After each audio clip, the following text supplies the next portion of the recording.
అందరికీ నమస్కారము. టేస్టీగా ఉండే మురుమురాల మిక్చర్ తయారీ చూపిస్తా. మురుమురాలు తీసుకోవాలి, సన్నపూస తీసుకోవాలి. మీ దగ్గర ఏ మిక్చర్ ఉన్నా తీసుకోరి.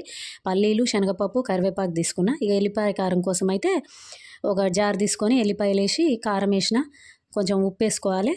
దీన్నైతే మిక్సీ పట్టుకొని ఇంకా పక్కకు పెట్టుకొని ఒక కడాయి తీసుకొని అందులో అయితే ఆవాలు వేసి అవి కొంచెం చిటపటలాడినాక పల్లీలు వేసిన. పల్లీలు కూడా బాగా ఎర్రగా అయ్యేదాకా బాగా గోలిచ్చి తర్వాతనైతే శనగపప్పు వేయాలి. శనగపప్పు వేసి బాగా కలపరి. తర్వాత సన్నపూస వేసుకోరి. మీ దగ్గర ఏ మిక్చర్ ఉన్నా వేసుకోరి. పోపుల బాగా మగ్గినాక ఇక కరివేపాకు వేసుకొని కొద్దిసేపు కలపండి. తర్వాత అయితే నేను సిద్ధం చేసుకున్న ఎల్లిపాయ కారం కూడా వేసిన, బాగా మిక్స్ చేసి తర్వాతనైతే ఇక మురమురాలు కలిపేసిన అండి. చూసిర్రా, మంచిగా ఉంది కదా, చాలా టేస్టీగా ఉంటుంది. ఒకసారి ట్రై చేయండి.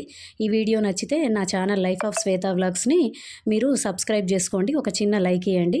Thank you friends, please subscribe.